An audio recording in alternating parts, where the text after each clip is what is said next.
Subscribe me. الله وبركاته. الحمد لله وحده والصلاة والسلام على رسوله الكريم. أما بعد فأعوذ بالله من الشيطان الرجيم. بسم الله الرحمن الرحيم. يا أيها الذين آمنوا قوا أنفسكم وأهليكم نارا. আয়াত।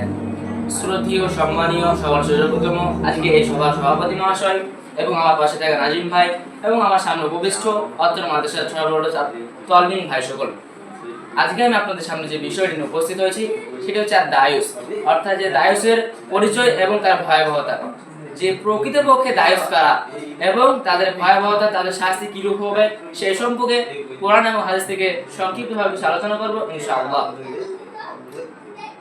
সর্বপ্রথম আমাদেরকে দায়ুসের পরিচয় জানতে গেলে সর্বপ্রথম জানতে হবে দায়ুসের শাব্দিক এবং পারিভাষিক অর্থ।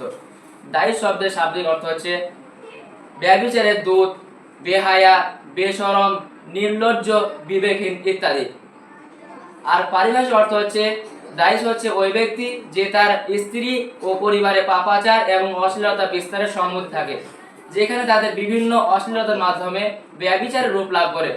তা সত্ত্বেও এই সমস্ত নিকৃষ্টতম কাজ বন্ধ করার জন্য সে কোনো রকম পথ অবলম্বন করে না বা পদক্ষেপ নেয় না, সেই হচ্ছে মূলত দায়ুস। দায়ুসের সংজ্ঞা ইবনুল কাইয়িম রাহিমাহুল্লাহ বলেন, আদ-দায়ুসু ওয়াল্লাযী লা ইউগারু আলা মাহারিমিহি। দায়ুস হচ্ছে ওই ব্যক্তি যে তার পরিবারের হারামকৃত বিষয়ে এবং অশ্লীলতার ব্যাপারে দায়িত্ববোধহীন।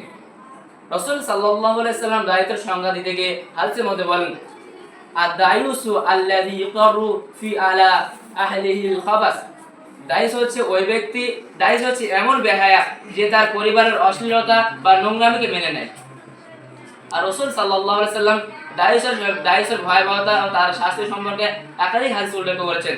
আর এই সম্পর্কে আল্লাহ সুবহানাহু ওয়া তাআলা কোরআনের মধ্যে বলেছেন। আল্লাহ সুবহানাহু ওয়া তাআলা সূরাতুল আত-তাহরিমের মধ্যে বলেন, অধ্যায় 66 আয়াত 6, ইয়া আইয়ুহাল্লাযীনা আমানু কু আনফুসাকুম ওয়া আহলিকুম নারা।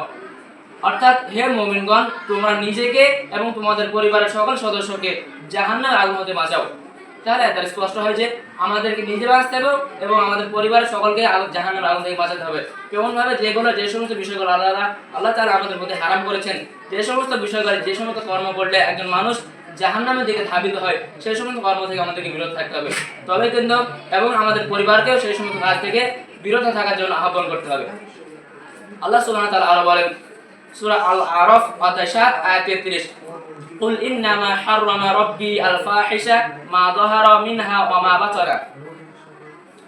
কুল, হে নবী আপনি বলুন যে নিশ্চয়ই আমার প্রতিপালক হারাম করেছেন প্রকাশ্য এবং অপ্রকাশ্য অশ্লীল কর্মকে। তাহলে আল্লাহ তাআলা আমাদের জন্য হারাম করেছেন প্রকাশ্য এবং অপ্রকাশ্য। সেটা প্রকাশ্য হতে পারে বা অপ্রকাশ্য হতে পারে, গোপন ভাবে হতে পারে। যেগুলো আমাদের অশ্লীল কর্ম, সে সমস্ত অশ্লীল কর্মকে আমাদের থেকে বিরত থাকতে হবে, সেগুলো আল্লাহ তাআলা আমাদের প্রতি হারাম করেছেন। আল্লাহ রাসূল সাল্লাল্লাহু আলাইহি ওয়াসাল্লাম বলেন, তালাতাতুন কাদ হারামাল্লাহু আলাইহিমুল জান্নাহ মুদমিনুল খামরি ওয়াল আফু আদ-দায়ুসুল্লাযী ইউকিরু ফি আহলিহিল খাবাস। আর রাসূল সাল্লাল্লাহু আলাইহি ওয়াসাল্লাম বলেন, আল্লাহ সুবহানাহু ওয়া তাআলা তিন শ্রেণীর ব্যক্তির জন্য জান্নাতকে হারাম করেছেন। তার প্রথমত হচ্ছে নিয়মিত নেশাদার দ্রব্য পানকারী, দ্বিতীয় হচ্ছে পিতামাতার অবাধ্য সন্তান, তৃতীয় হচ্ছে দায়ুস, যে দায়ুস তার পরিবারের অশ্লীলতা বা নোংরামি বেহায়াপনাকে মেনে নেয়। আর রাসূল সাল্লাল্লাহু আলাইহি ওয়াসাল্লাম বলেন হাদিসের মধ্যে, লা ইয়ানজুরুল্লাহু আযজা ওয়া জাল্লা আলাইহিম ইয়াওমাল কিয়ামাহ ওয়াল আaqu বিওয়ালিদাইহি ওয়াল মারওয়াতুল মুতারাজ্জিলাতু ওয়াদ দায়ুস। রাসূল সাল্লাল্লাহু আলাইহি ওয়াসাল্লাম বলেন যে আল্লাহ সুবহানাহু ওয়া তাআলা কাল কিয়ামতের মাঠে তিন শ্রেণীর ব্যক্তির প্রতি তিনার রহমতের দৃষ্টিতে তাকাবেন না। তার প্রথম হচ্ছে পিতামাতার অবাধ্য সন্তান, দ্বিতীয় হচ্ছে পুরুষের বেসারী নারী, তৃতীয় হচ্ছে দায়ুস, এই দায়ুস। তাই পরিশেষে আল্লাহ সুবহানাহু ওয়া তাআলার কাছে দোয়া করি, হে রব্বুল আলামিন, আমরা সকলে যেন আমাদের নিজেকে এবং আমাদের পরিবারকে জাহান্নামের আগুন হতে বাঁচাতে পারি এবং যে সমস্ত কর্মগুলো আমাদের প্রতি হারাম করেছেন সেই সমস্ত, সেটা প্রকাশ্যে অথবা অপ্রকাশ্যে, সেই সমস্ত কর্ম থেকে আমরা বিরত থাকতে পারি। আর যে কর্ম করলে একজন মানুষ দায়িত্বে পরিণত হয় সেই সমস্ত কর্ম থেকে আমরা বিরত থাকতে পারি। এবং এই পরিশেষে দোয়া করছি, আমিন। আসসালামু আলাইকুম ওয়া রাহমাতুল্লাহি ওয়া বারাকাতুহু।